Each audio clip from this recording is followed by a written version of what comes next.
हाँ, good morning बाबू। Class 9 ध्यान दो। आज हम लोग इस क्लास में जो ये फिजिकल फीचर्स का जो तीसरा पार्ट है, जिसमें पेनिसुलर प्लेटिव रीजन है। हालांकि मैंने पिछले क्लासेस में नॉर्दर्न प्लेन और पेनिसुलर प्लेटिव दोनों साथ में एक एक वीडियो बनाया था। उसमें कुछ बच्चों की परेशानी दिख रही थी कि मतलब समझ में नहीं आया, तो मुझे ऐसा लगा कि पेनिसुलर प्लेटिव रीजन्स पर एक कंप्लीट वीडियो ही बना देता हूँ अलग से। ठीक है, तो इस वीडियो में केवल और केवल पेनिसुलर प्लेटिव रीजन्स के बारे में ही हमारा जिक्र किया जाएगा। ठीक है, आप इसको थोड़ा सा डिटेल्स में समझने का प्रयास कीजिएगा। देखो, सबसे पहले तो मैं यहाँ पर इंडिया का फिजिकल मैप डाल दिया हूँ, ये देख सकते हो तुम लोग। और ये जो थर्ड जो पार्ट इसमें दिखा रहा है दक्कन का पठार, चूँकि दक्कन का जो पठार है ना, वो प्लेटिव रीजन्स का सबसे बड़ा पार्ट हमारा देश का है। ऐसे नो डाउट तुम इसमें देखोगे कि पठार में टेबल लैंड्स हम लोग कहते हैं, तो उसमें पूरे कंप्लीट जो देता भी है इसको कि प्रायद्वीपीय पठार एक मेज की आकृति वाला स्थान होता है, टेबल की तरह होता है। टेबल लैंड इसको कहा भी जाता है।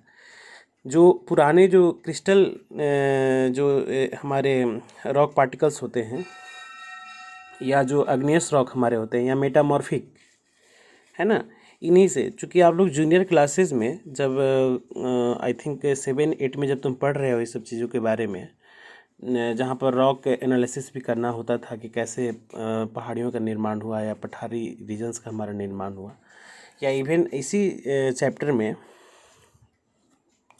शुरू में मैंने अंगारा लैंड का और गोंडवाना लैंड का पार्ट का जिक्र किया था, जिसमें बहुत बड़े स्तर पर उसके formation of the fold mountain, it means that कि हिमालयन रेंजेस के बारे में हम लोगों ने बताया था। या इसमें बहुत सारी ऐसी बातें होती हैं जिसको ब्लॉक माउंटेन कहते हैं, फॉल्ट माउंटेन कहते हैं, फोल्ड माउंटेन कहते हैं। तो ये फॉर्मेशन ऑफ द माउंटेन्स जो हमारे होते हैं ये, और इनका फॉर्मेशन जो होता है हमारा, ये पठारी क्षेत्रों का हमारा निर्माण करता है। तो देखो, भारत के जो पठारी रीजन्स के बारे में हम लोग जो जिक्र करते हैं, यानी कि प्लेटिव रीजन्स के बारे में जो हम लोग जिक्र करते हैं, तो इसमें सम्मिलित तौर पर हम इसको शामिल करेंगे, जिसमें एक मेजर पार्ट हमारा है डेक्कन का प्लेटिव। डेक्कन का प्लेटिव में तुम इसको देख सकते हो,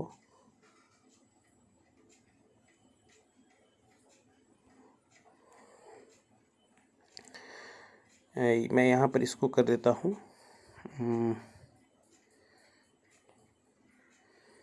थोड़ा सा इसको मार्कर ओपन करता हूँ।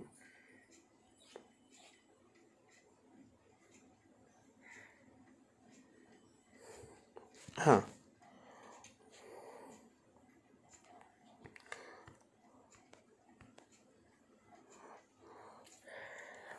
ये देखो, दक्कन का पठार जो हो गया तुम्हारा, है ना, ये मेजर है हमारा। इसके अलावे आप देखिए, अरावली से जो रेंजेस है हमारा, मालवा का पठार हो गया। इसके बाद में ये छत्तीसगढ़ और छोटा नागपुर यहाँ हो जाएगा। छोटा नागपुर का पठार हो गया ऐसे। इसके बाद पर्वत श्रृंखलाओं में नीचे जब हम जाएंगे तो ये पश्चिमी घाट और ये तुम्हारा पूर्वी घाट। इसके बाद में साउथर्न पार्ट का हमारा जो अनाई मुड्डी है ना, अन्नामलाई। आप यहाँ जाएंगे नॉर्थ ईस्ट में तो गारो, खासी और जयंतियाँ। तो इसमें होता क्या है कि ये देखो, इसमें कह रहा है कि जो गोंडवाना पार्ट था तुम्हारे बुक के अकॉर्डिंगली, कि जो प्राचीनतम हमारा गोंडवाना लैंड है, अंगारा लैंड तो नदन पार्ट का हो गया, और जो नीचे का हमारा गुंड भूमि कही जाती है, जिसको हम लोग गोंडवाना लैंड भी कहते हैं, इसके टूटने से और इसका जो डिप्लेशन वगैरह हमारा हुआ उसके कारण, ठीक है ना, ये इस प्रकार के पठारी क्षेत्रों का हमारा निर्माण हुआ।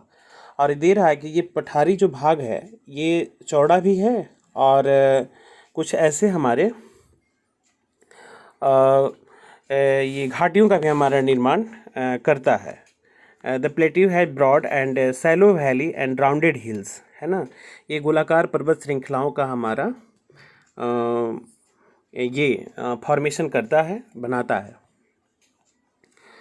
इस पठार के दो मुख्य हिस्से हमारे हैं। इसमें तुम्हारे बुक में दे भी रहा है कि this parallel consist of the two ये broad divisions, namely the central highlands and the Deccan plateau. अब देखो, सेंट्रल हाईलैंड जो होता है हमारा, उसको मध्य उच्च भूमि कहा जाता है, और एक हमारा दक्कन का पठार हो गया। तो इसमें नर्मदा नदी के उत्तर में जो प्रायद्वीपीय भाग है, ठीक है ना, उसको मालवा के पठार और ज़्यादा क्षेत्र पर विस्तारित है, जिसे हम मध्य उच्च भूमि के नाम से जानते हैं। इसका मतलब है कि नर्मदा नदी, देखो नर्मदा नदी, और मैं इसको बड़ा कर देता हूँ। नर्मदा नदी, तो नर्मदा के जो उत्तर में, ठीक है ना, नर्मदा के उत्तर में जो प्रायद्वीपीय भाग है, उसको हम लोग सेंट्रल हाईलैंड्स के नाम से हम लोग जानते हैं। तो आपको कहने का मतलब है बड़े तौर पर ये हो गया मालवा का पठार, ठीक है, मालवा का पठार। और इससे मैं अरावली श्रेणी को भी तुम शामिल कर सकता है, अरावली रेंजेस को भी मध्य भूमि के नाम से जाना जाता है। और विंध्याचल श्रृंखला जो होती है, जो विंध्य पर्वत श्रेणी तुम देख भी रहे हो, जिसका मैंने मीनिंग तुमको बताया था अभी कि विंध्य का मतलब हमारा होता है कमर, है ना, और प्रायः कमर के ऊपर और नीचे के भाग जो होते हैं हमारे बराबर होते हैं, ठीक है। तो कहा भी जाता है कि उत्तर भारत और दक्षिण भारत के बीच में जो निर्माण करता है हमारा ऐसा कोई भौगोलिक आकृति, तो उसमें विंध्य श्रेणी का नाम हमारा आता है। मैं इसको विंध्य श्रेणी को भी दिखा देता हूँ। ये तुम्हारा विंध्याचल पर्वत श्रृंखला है, इस रेंजेस में तुमको इसको देखने को मिलता है। तो दे रहा है कि मध्य उच्च भूमि तथा उत्तर पश्चिम में जो अरावली के क्षेत्र हमारे हैं, ठीक है ना, प्लेस थी highlands and the Deccan plateau, है ना, अरावली से घिरी हुई है, और ये पश्चिम में नीचे की तरफ में राजस्थान और मरुस्थल में मिल जाता है। ये आप इसको देख लीजिए, अरावली रेंजेस का, है ना, यही दिल्ली तक तुम्हारा है। दिल्ली का जो तुम्हारा राष्ट्रपति भवन, रायसीना हिल्स जो है ना, इसी अरावली रेंजेस का हमारा पार्ट है, ऐसा, ठीक है। Covering the major area of the Malwa plateau is known as the central highlands and the Vindhya ranges the central highlands, the Vindhya ranges south and the Aravalli of the north west and the further, है ना, westward extension gradually merge with the sandy and the rocky desert of the Rajasthan. और इसके बाद में ये हमारा उत्तर का जो भाग है ये मरुस्थल में समा जाता है। एक सर्टेन टाइम के बाद में इसकी एंडिंग हो जाती है हमारी, ठीक है ना। तो the flow of the rivers draining this regions and namely the Chambal and the Sindh and Betwa and Ken from south west to north east. दे रहा है कि इस क्षेत्र में बहने वाली नदियों में मुख्य तौर पर चंबल है, सिंध है, बेतवा है। आप इस नदियों को भी देख लीजिए। ये है तुम्हारी चंबल नदी, है ना, चंबल नदी। सिंध क्षेत्र का तो तुम्हें पता ही है, है ना, सिंधु नदी का। बेतवा हो गई। इसके बाद तुम्हारा नदियों का नाम है केन, और दक्षिण पश्चिम से लेकर के ये उत्तर पूर्व की ओर बहती है। इस प्रकार ये क्षेत्र ढाल को भी दर्शाती है, इसके स्लोपियल कंडीशंस को भी ना, indicating the slope. And the central highlands, इसमें कह रहा है कि and central highlands are wider in the west but narrower in the east. ये कह रहा है कि मध्य उच्च भूमि जो है पश्चिम में चौड़ी लेकिन पूर्व में संकीर्ण है। इस पठार के पूर्वी विस्तार को स्थानीय तौर पर बुंदेलखंड तथा बघेलखंड के नाम से भी हमारा जाना जाता है।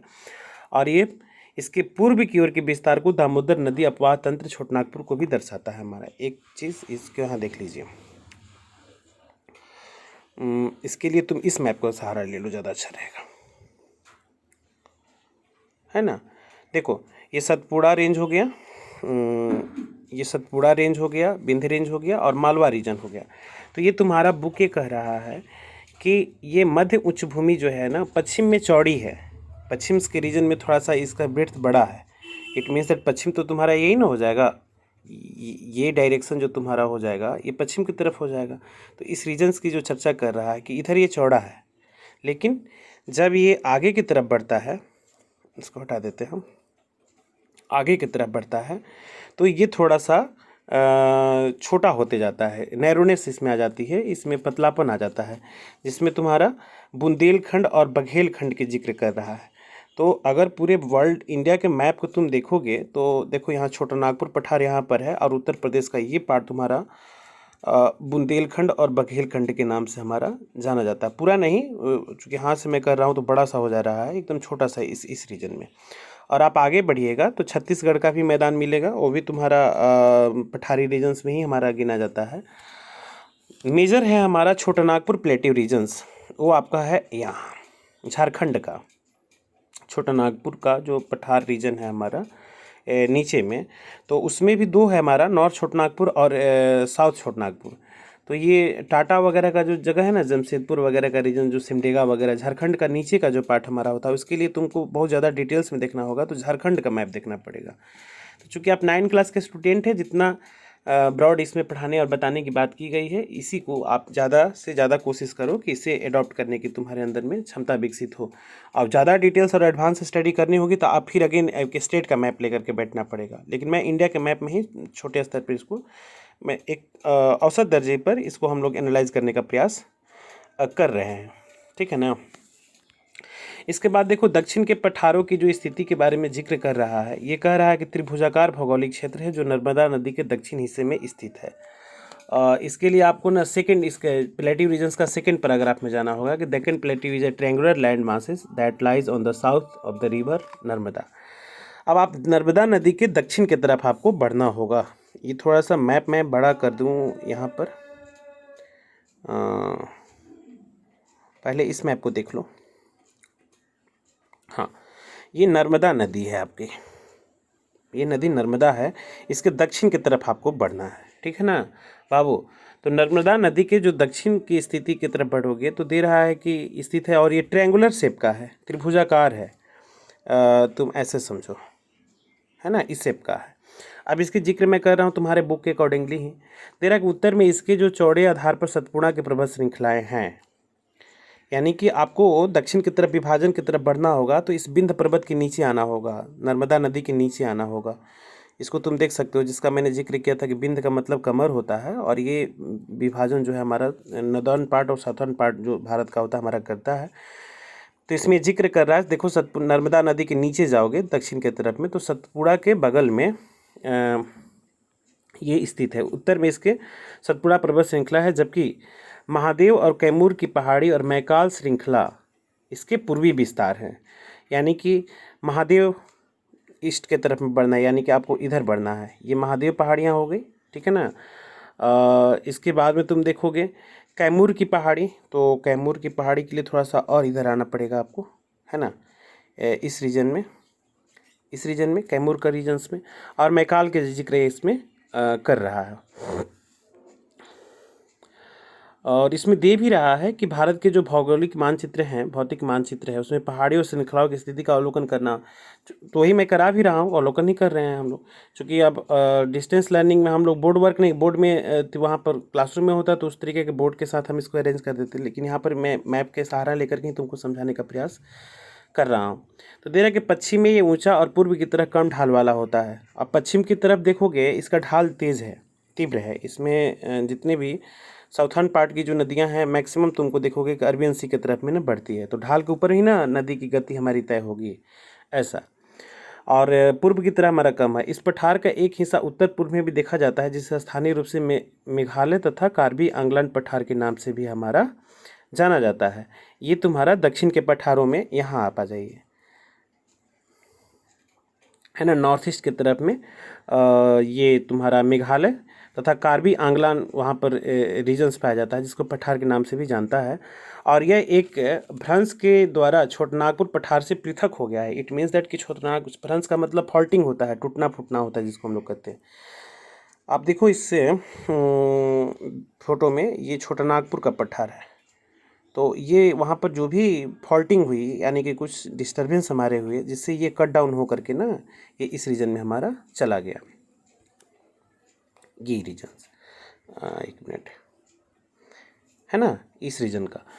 तो ये कह रहा है कि अलग हो गया। और पश्चिम से पूरब की ओर 3 महत्वपूर्ण श्रृंखलाएं हैं, जिसको हम लोग गारो, खासी और जयंतियों के नाम से हम लोग जानते हैं। तो आपको गारो, खासी और जयंतियाँ, ये नॉर्थ ईस्ट का जो रीजन्स हमारा होगा यहाँ पर।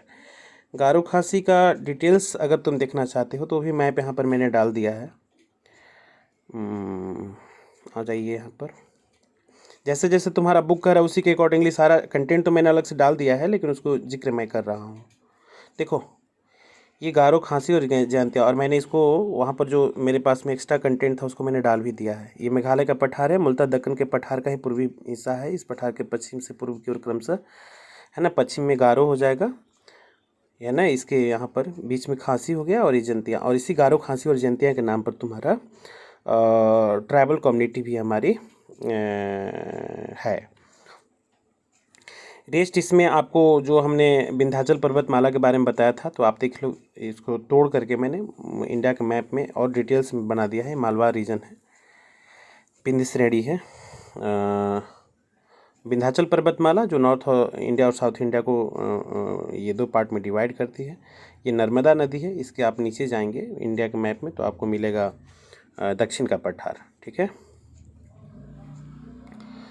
देखो यहाँ पर अगेन दक्षिण के पठारों में जिसके अभी कुछ देर पहले मैंने जिक्र किया था, नर्मदा नदी हो गया, ये सतपुड़ा हो गया, महादेव हो गया, और जो मैकाल का जिक्र किया था तुम्हारे उस इंडिया वाला मैप में नहीं दिया था, ये मेरे पास जो एक्स्ट्रा कंटेंट था उसमें मैंने देखा है। इसमें ये है कि तुम्हारा महादेव के बगल में मैकाल, और सोन नदी इधर आगे बढ़ोगे तो कैमूर पहाड़ी भी तुमको मिलेगी।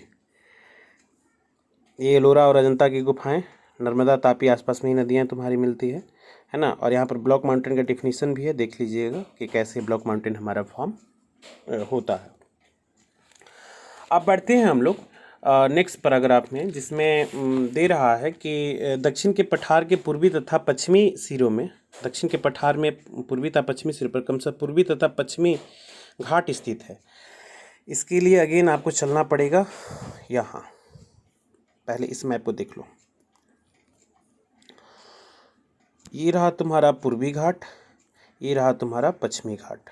ठीक है, इसका और डिटेल्स में स्टडी इसी सेप का करना चाहते हैं तो आपने यहाँ पर मैंने डिटेल्स में डाल दिया है। देखो, ये पूर्वी घाट पर्वत श्रृंखलाएं जो हमारी होती है, ये ईस्ट कोस्टल रीजन के पैरेलल में है और ये वेस्ट कोस्टल रीजन के पैरेलल में हमारा है। तो ऊपर में जो मैंने सेप बनाया था वो सेम एज अ सेप यहाँ पे तुमको देखने को मिल रहा है। तो इसका जो जिक्र कर रहा है, ये दे रहा है कि पश्चिमी तट के समानांतर स्थित है और ये सतत अपने सिर्फ दर्रों के द्वारा ही पार किया जा सकता है। भारत के भौतिक मानचित्रों में, फिजिकल मैप में इसको थाल घाट, भोर घाट और पाल घाट की स्थिति को ज्ञात करने के लिए कह रहा है। तो आपको थाल घाट में, ये भोर घाट और पाल घाट जो है ना, इसकी एनालिसिस करने के लिए मैं थोड़ा सा उसकी ब्रीफिंग कर ही देता हूँ इसके साथ साथ में। थाल घाट है, ये नासिक जो है ना और मुंबई है ना, उसके रीजन्स में पाया जाता है, यानी कि आपको इस रीजन में देखने को मिलेगा। ठीक है, इसके ज़्यादा अच्छा होगा यहाँ पर तुम आ जाओ। हाँ, पश्चिमी घाट में तुम देखोगे ये इस रीजन्स का जिक्र कर रही है। ठीक है, तो ये बड़े से मैप में आपको ना थाल घाट, भोर घाट, पाल घाट मिलेगा। और ये इसको जो इसमें जो ट्यूनल्स हमारे फॉर्म हो रहे हैं, जिसमें western Ghat is parallel to the western coast region and the western Ghat is higher than the eastern Ghat, उसके अपेक्षा ये चौड़ा और ऊंचा है। तो इसमें भोर घाट का दे रहा है कि मुंबई और पुणे को जोड़ता है, और पाल घाट है नीलगिरी की पहाड़ियाँ और अन्नामलाई पर्वतों के बीच दर्रों का विकास हुआ है, जो केरल राज्य में तथा दक्षिण भारत के दो प्रमुख शहर चेन्नई और आपको नीलगिरी और अन्नामलाई जो है ये पाल घाट के नाम से जाना जाता है। इट मीन्स दैट कि ये कोची से तुम जाओगे चेन्नई की तरफ में, है ना, ये रीजन्स तुम्हारा हो जाएगा। तो इसमें पाल घाट, भोर घाट और थाल घाट के बारे में जिक्र कर रहा है, ये तुमको पता लगाने के लिए। तो आप इसका मैंने इसमें एनालिसिस कर दिया है, इसको देख लेना। और बड़े से मैप में भी इसको अगर और ज़्यादा फाइंड आउट करना चाहते हैं तो आपको जाना पड़ेगा। नेक्स्ट है पश्चिमी घाट की जो बात कर रहा है कि the western Ghat and the eastern Ghat mark the western and the eastern edge of the Deccan plateau respectively, and western ghat is parallel to the western coast and they are continuous, can cross through passes only and locate the Bhor and Pal ghat in a physical map of India. ये इसी regions में तुम्हारा हो गया। पश्चिमी घाट और पूर्वी घाट के संदर्भ में ये बातें कह रहा है। और दे रहा है इसमें नेक्स्ट कि the western Ghat is higher than 900 higher than eastern Ghat, है ना। पश्चिमी घाट जो है उसके अपेक्षा ये हाईएस्ट है। The average elevation is 900 to 1600 metre, ये 900 से लेकर के 1600 मीटर है पश्चिमी घाट की। और पूर्वी घाट का विस्तार जो है ना महानदी से दक्षिण में नीलगिरी तक है। नीलगिरी की पहाड़ियाँ ये है नीलगिरी, ठीक है। और महानदी ये महानदी यहाँ पर आ जाओ, ये नीलगिरी और उसके आसपास के क्षेत्रों के जिक्र कर रहा है तुम्हारा, नीलगिरी तक स्थित है। और पूर्वी घाट का विस्तार जो है कंटिन्यूअस नहीं है, टूटा हुआ है, जैसे कोरोमंडल कोस्टल का जो बात कर रहे थे। अनियमित और बंगाल की खाड़ी से गिरने वाली नदियों ने इसको काट दिया है, जिसमें दामोदर वैली वगैरह का भी हमारा जिक्र किया जाता है। और पश्चिमी घाट में पर्वतीय वर्षा होती है, उस रीजन में तुम्हारा माउंटेनी जो हमारे रेनफॉल होते हैं। इसमें दे भी रहा है कि the western Ghat causes orographic rain, है ना, by affecting the rain bearing moist rain to rise and along with the western slope of the Ghat. पश्चिमी घाट के जो अलग अलग नामों से भी जाना जाता है। पश्चिमी घाट की ऊंचाई उत्तर से दक्षिण की तरफ बढ़ती जाती है और इस भाग में ऊंचे पर्वत श्रृंखलाएं तुमको मिलती है, जैसे अनाईमुडी। आपको यहाँ आ जाइए, इसको और मैं बड़ा कर देता हूँ। पश्चिम घाट में ये अनाईमुडी पहाड़ियाँ हैं। ये हो गया अनाईमुडी। तो अनाईमुडी में ये जिक्र कर रहा है 2695 मीटर तथा डोडा बेटा, है ना, 2633 मीटर है। जबकि पूर्वी घाट का सबसे ऊंचा शिखर हमारा महेंद्रगिरी है, जिसको 1500 मीटर तुम्हारे बुक में भी दे रहा है। और पूर्वी घाट के दक्षिण पश्चिम में शिवराज तथा जवड़ी नाम की पहाड़ियाँ होती हैं। उन्मंगलम जो ऊटी जहाँ पर स्थित है, जिसे ऊटी के नाम से भी जाना जाता है, तथा कोडाई कुनाल, है ना, जैसे विख्यात पहाड़ियाँ नगरों की स्थिति मानचित्र ज्ञात करने के लिए कह रहा है। तो मैं थोड़ा सा इसकी जिक्र कर देता हूँ तुमको। कोडाई कनाल के ये तमिलनाडु के काफ़ी स्वास्थ्यवर्धक जगह में माना जाता है। इसका मैंने फ़ोटो पेरियार से उठा करके यहाँ डाला है, कहीं ना कहीं देख लेते हैं। देखो ये सब पर्वत श्रृंखलाओं की जिक्र यहाँ पर किया हुआ है। ये कार्डमम पहाड़ियाँ और नागरकोयल है। हाँ ये देखिए, अन्नामलाई पर्वत श्रृंखला है ये इस रीजन में। और ये है तुम्हारा कोडाई कुनाल, है ना। भारत के मैप चित्र में बड़े से करके देख लीजिएगा, मेरे पास कंटेंट था तो मैंने इसको ये ऐसे करके डाल दिया है। और ये यहाँ पर जो इसकी सबसे एक बड़ी है शरावती नदी पर जो है ना, जसप्पा जो महात्मा गांधी जलप्रपात है, भारत का सबसे बड़ा वाटरफॉल भी माना जाता है हमारा। तो नेक्स्ट इसमें आ जाओ। इसका स्थिति ज्ञात करना है तो ये आपको खुद से करना होगा। इंडिया का मैप तुम देखोगे, जितना मेरे पास कंटेंट उपलब्ध था उतना मैंने करा दिया है। या चाहो तो तुम एटलस रखना चाहिए, मैं बार बार बोलता भी हूँ 9 क्लास के बच्चों को एटलस रखना चाहिए, एटलस से पढ़ाई होती है अच्छी ढंग से। नेक्स्ट है प्रादीपीय पठार की एक विशेषता यहाँ भी पाई जाने वाली काली मिट्टी है, जिसको डेक्कन ट्रैप के नाम से भी हमारा जाना जाता है। आप इसको लिए आ जाइए। हाँ, one of the distinct features of the peninsular plateau is the black soil, है ना, area known as the Deccan trap. Deccan trap को समझना है। डेक्कन ट्रैप के लिए आप फिर सेकेंड इस मैप में आ जाओ। इसी मैप में आ जाइए, है ना। डेक्कन ट्रैप के नाम से हमारा जाना जाता है। इसमें कह रहा है कि this is of the volcanic origin, hence the rock are igneous and actually this rocks have dendrodober and time and ever are respectively for the formation of the black soil, ये काली मिट्टी बनने का वो जो फॉल्टिंग्स वगैरह हमारे जो होते हैं इसके कारण। And the Aravalli hills lies on the western and the northern margins of the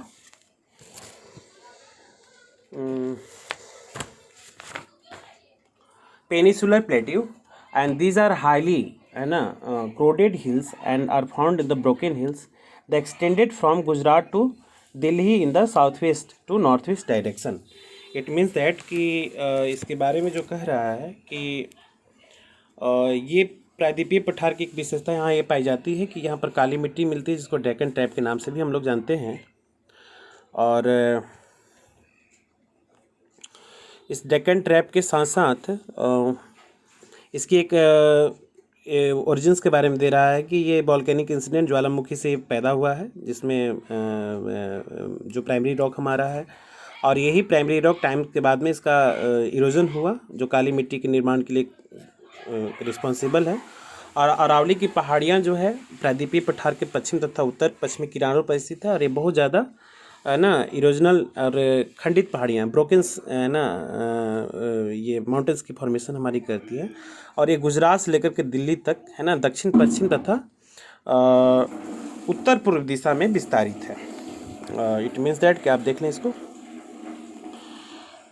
दक्षिण पश्चिम से लेकर के दक्षिण पश्चिम में ये हो गया, ये रीजन्स है ना, और ये उत्तर पूर्व दिशा की तरफ में, उत्तर पूर्व दिशा की तरफ में मतलब आपको इधर आना होगा। ये रीजन्स, ये आगे का तो इसमें जिक्र ही नहीं किया है, मेजर ही दिखा दिया है ना। तो नॉर्थ ईस्ट की तरफ बढ़ोगे, इस डायरेक्शन का आप तरफ बढ़िएगा, जहाँ पर मेघालय वगैरह, गारो खासी जयंतिया वगैरह के जो जिक्र मैंने किया था उसके बारे में ये किया गया है। तो ये तुम्हारा जो वीडियो क्लिप है ये पूरा का पूरा हमारा पठारी रीजन्स पर है। 26-27 मिनट का हुआ। किसी एक पार्टिकुलर बच्चे ने ऐसा बोला था कि सर हमको प्रायद्वीपीय पठार बिल्कुल ही समझ में नहीं आया, तो समझ में नहीं आया तो मुझे ऐसा लगा, मैं तो एक एक बच्चे के लिए समर्पित रहता हूँ और पूरी कोशिश रहती है कि उस बच्चे का जो समस्या है उसको दूर किया जाए। तो आज आप लोग इस क्लास में इसी प्रकार का कुछ स्टडी करो डेक्कन प्लेट्यू से रिलेटेड और पेनिनसुलर प्लेट्यू रीजन्स के बारे में। और जो अगला क्लास हम लोग का होगा उसमें हम राजस्थान, ये रेगिस्तान का और अन्य जो हमारे तटवर्ती मैदान, हमारे कोस्टल प्लेन और द्वीप समूह हमारे हो जाते हैं। मैं इस वीडियो क्लिप में साथ ही में डेजर्ट के बारे में जिक्र कर ही देता हूँ। देखो, चूँकि इंडिया का मैप लेकर के बैठा हूँ मैं,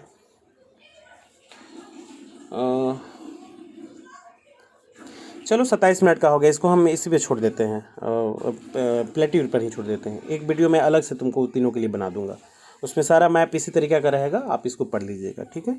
चलो, तो आज की इस वीडियो क्लिप में इतना ही। आप प्लेट्यू रीजन्स के बारे में डिटेल से स्टडी करें।